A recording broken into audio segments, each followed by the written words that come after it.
محمد وعلى آله وصحبه ومن تبعهم بإحسان إلى يوم الدين. بپشتیوانی خوای پەروەردگارە چینە سەر چیرۆکێک لەو چیرۆکانی کە پێغەمبەری خوا عەلەیهی سەڵات وەسەلام بۆمانی باس کردووە. ئەوش چیرۆکی یەکێک لە سەحابەکان ڕزای خوای گەورەی لێبێت بەهۆی سوورەتی فاتحە یەک ڕانەمەڕی دەستکەوت. با بزانین ئەم قسەیە چییە و بیخوێنینەوە و کۆمەڵی فایدەی لێوەرگرین.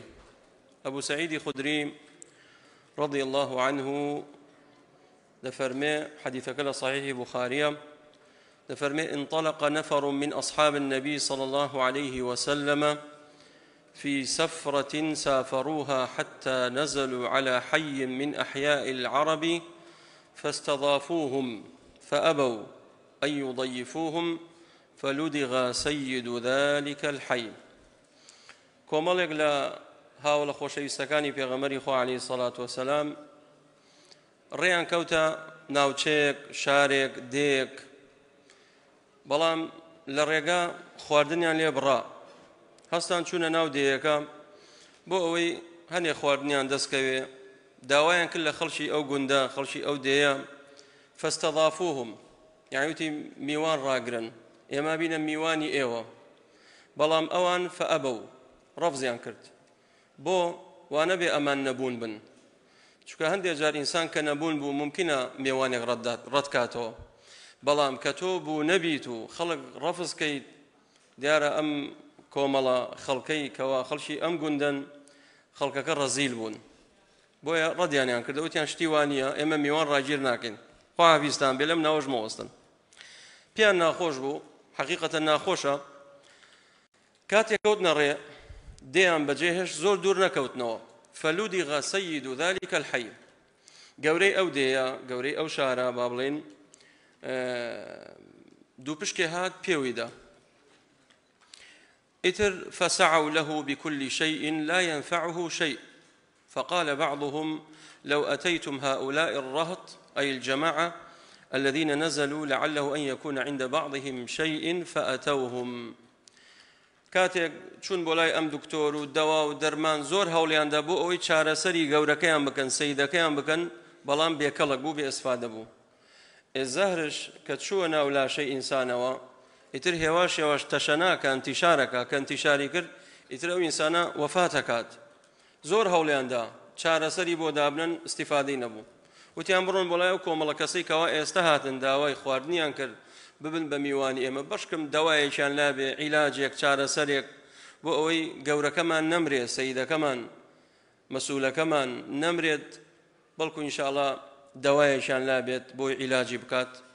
کاتێ هاتنە لایەن فەقالوا یا ئەیوە الرەهط، الرەهط لە سێوە بۆ نۆیە، یعنی کەواتە ژمارەی ئەم کۆمەڵە سەحابە هەتاکو 9 نەفەرە بوون نابوون.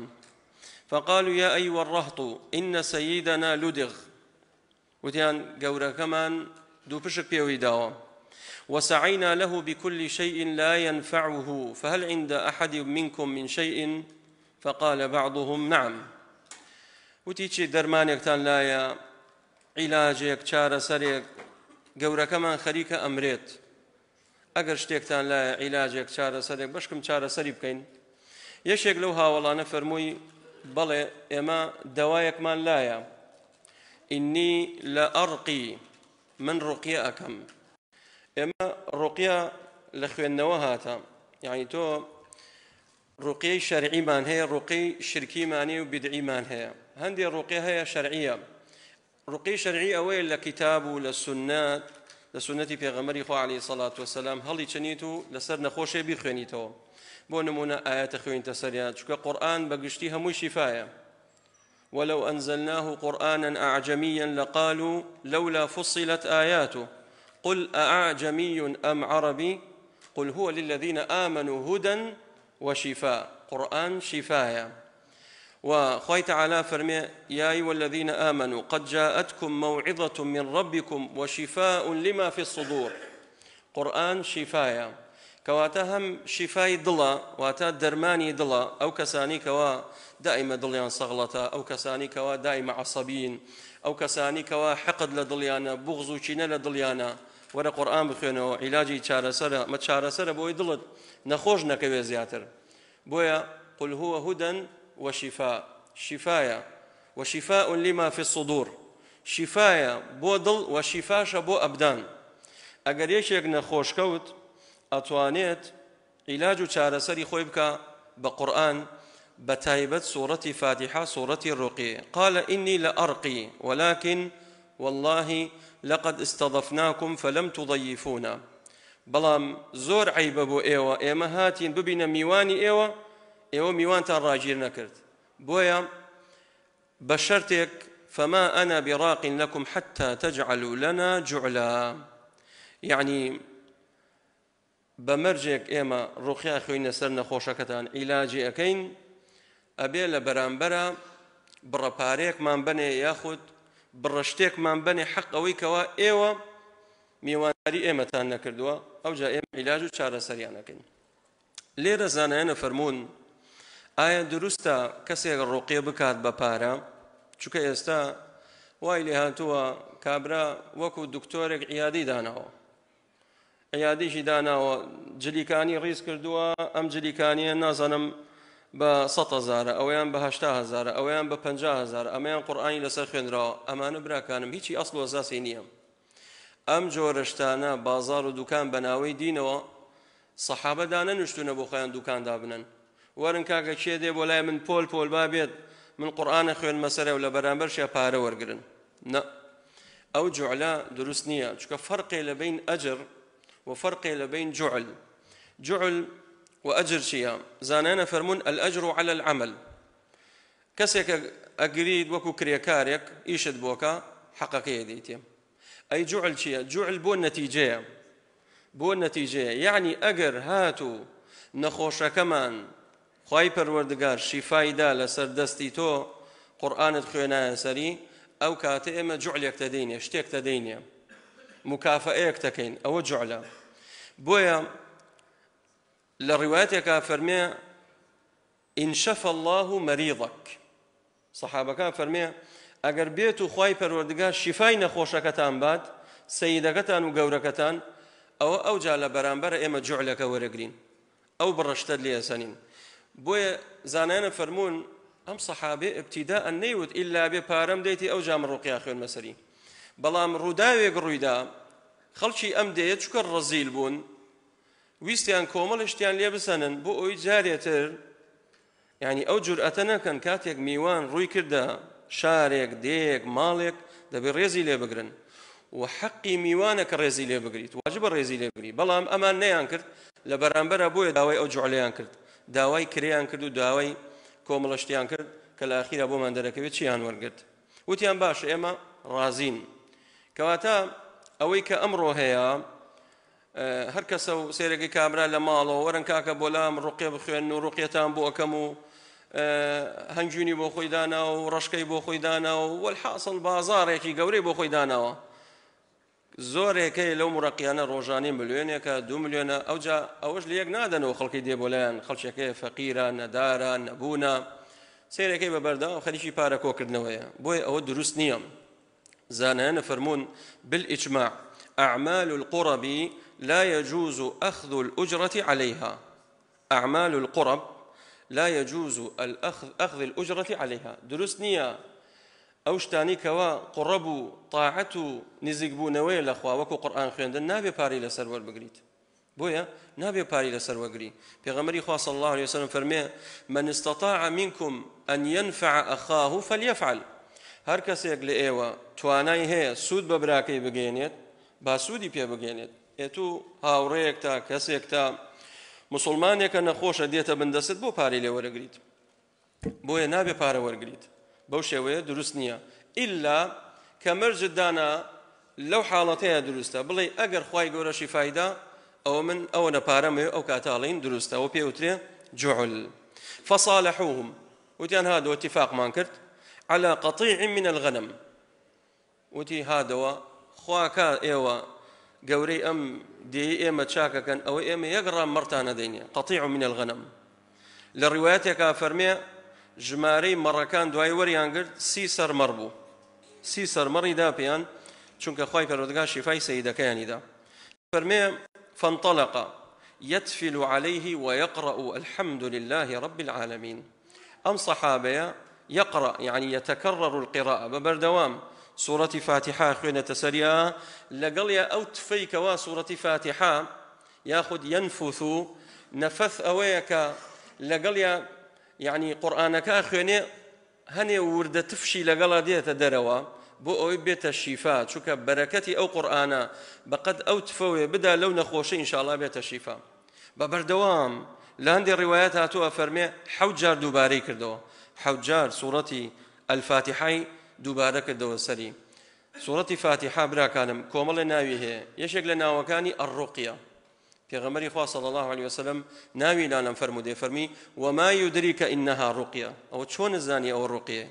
بوي الكافية الشافية بناوي شافية وهاتا شفاية بو أبدان ابن القيم رحمتي خواه يقول لي بيدا فرمي لما كي بيروز بو ماويشي زور نخوش كوتم بۆ ماوەیەکی زۆر نەخۆش کەوتم زۆر عیلاج و چارەسەرم وەرگرت چوومە لای دکتۆر هیچ استفادەم نەکرد هەتاکو بە سوورەتی فاتحە بەبەردەوام ئەم خوێنە بینیم هێواش هێواش خوای پەروەردگار عیلاج و چارەسەری کردم و ڕزگارم بوو بۆیە لەوانەیە خەڵکێک بڵێ باشم بۆ سوورەت فاتحە خوێنم خوای گەورە شیفام نادا ئەزانی بۆ خوای گەورە شیفات نادا چونکە عەقیدەتدا نەمەزراوە لەسەر سوورەتی فاتحە هەندێکمانی ئەڵێ من تەجروبەیەکەم کەوا بڵێ تو حساب داوا درمانت بۆی کرد چۆنە چیتە لای دکتۆرێ عیلاجەکەت بۆ نووسێنە وەڵاهی کورە ئیمانشم پێی نییە بەس چی بکەم ناچارم وەرەقەکە بەمە لای سەیدەلی و ئەیکڕم بێدەنگ بە کوڕم ئەچمە لای سەیدەلی و وەرەقەکە ئەبەم و داواکان ئەکڕم نابێ وا بێ برا ئاەتی خوای پەروەردگار خوای تەعالا فەرمێ شیفاء شیفا هودەن وشیفا تەواو دەبێ عەقیدەت وا بێ کە شیفایە بۆیە بە یەقینەن بیخوێنە وەڵاهی خوای گەورە شیفاتە دات وبتجربەش چەندین کەس تەجروبەیان کردووە نەخۆشییان هەبووە ناوسکیان ئێشاوە و نەخۆشی قورسیان نەبووە ئەوە تا ئەم سەیدا دوو پشک پێوی داوە کاتێک سوورەتی فاتحە خوێنێتە سەریا ئەم هاوڵە خۆشەویستە دەفەرمێ فقرأ عليه الحمد لله فكأنما نشط من عقال يعني چۆن کاتێک وشترێک ببەستیتەوە بە حەبل دوای ئیتر ئەو حەبلە بپچڕێنیت و بەری دەیت چۆن هەڵەسێتە پاوە ئەم پیاوە کە سوورەتی فاتحەیان خوێندە سەری یەکسەر لەسەر دوو پێی خۆی وەستا و خوای پەروەردگار شیفایدا بەهۆی چی بەهۆی سوورەتی فاتحە بۆیە سوورەتی فاتحە الشافیە الکافیە شافیە شیفایە ئەی بۆ کافیەیە ئەم سەحابێ لەوە زیاتری نەخوێنایە سەری بەس سوورەتی فاتحە خوێنە بۆیە سوورەتی فاتحە زۆر گەورەیە هەر کەسێک دەردێکی هەیە بەڵایەکی هەیە کێشەیەکی هەیە کورە لە ناو نەخۆشیەکە زۆر کوشندەیە بێ ئومێد بووە زۆر دکتۆری کردووە بە خۆی عەرز کاتە سەر قورئان واللهی قورئان بە ئیزنی خوای پەروەردگار شیفایە ئەوە تا ئەم سەیدا خوای پەروەردگار بەهۆی سوورەتی فاتحەوە شیفایە دات دەفەرمێ فانطلق يمشي وما به قلبة يعني وما به علة هيج الله ماشي نما أم بيا أخوي ولا شي فايدة قال فأوفوهم جعلهم الذي صالحوهم وتنورا ما دام إيوا بونه وكاري أوي كوا سيدة كمان شفاء خوي تعالى شفايدة أولا برامبر أويا سيسر مرة بخوتان بيبل يتلنا أخوانا كوت نقصة فقال بعضهم أقسموا بالا بين خمنا دابشيكين فقال الذي رقى لا تفعلوا وتنا فلما كان أما زور مهم براك أنا موقفي لسركين هرشتك ضلنيا نبون لي حرام حلالة مكروها جائزة جائزنيا يكسر ميكا ببرسا أمان قمانيا نبو قماني شنبو دروز بو آية ما حلالة ما بيو خوينيانا وتيانا فلما كان هتا أقرينا ولاي في غمري إخوة صلى الله عليه وسلم بويا توج يكسر بالريار مدى كشتێک گومانت لێ هەبوو حرامە حەڵاڵە دیوێشی لایە حەڵاڵە بەڵام ئەو دیوەکەی ئاگال لێ نییە ممکنە حرام بێ بپرسە خوای تەعالا فەرمێ فاسألوا أهل الذكر إن كنتم لا تعلمون بۆیە ئەوانش گەڕانەوە بۆ لای پێغەمبەری خوا عليه الصلاة والسلام حتى نأتي النبي صلى الله عليه وسلم فنذكر له الذي كان فننظر ما يأمرنا وتيانا قرينا لا بيغمري خاصة بزام فرماني أو شي ما بياليه. فقدموا على رسول الله صلى الله عليه وسلم فذكروا له فقال وما يدريك أنها رقية. وتي أو شون زاني الرقية فعلا سورة فاتحة رقية شفاية هر کسی بیخوێنێ بەسەر نەخۆشە بە ئیزنی خوای پەروەردگار ئەبێتە شیفا بووی. اینجا زانایانە فەرموون ئایا ئەمە ئیسمە یان وەصفە؟ هەندێک لە زانایانە فەرموون وما يدريك أنها رقية ئیسمە واتە ناوێت لە ناوەکانی سوورەتی فاتحە ناوی ڕقیە. هەندێک لەن نا ئەمە وەصفی سوورەتی فاتحەیە.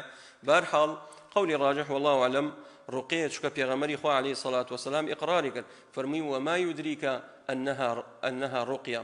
بۆیە ڕوقیا ئەوەی کە شەرعی بێت بە ئاەتی قورئان ئەکرێ بە کۆمەڵی ئەدعیەی صحیح و وارد هاتووە لە پێغەمبەری خوا صلی الله عليه وسلم. ئەمما ئەوەی کەوا هەندێک ڕوقیە و تەلاسم هەیە بە ناوی دینەوە کابرایەک دانیشتووە خەڵکە ڕۆ بۆ لای کەس نازانێ باسی چی ئەکات چی ئەخوێنێ بەسەر نەخۆشایە لێی تێناگەیت ئەوە ڕوقیە نییە براکانم. ئەو ڕوقیە شەرعی نییە.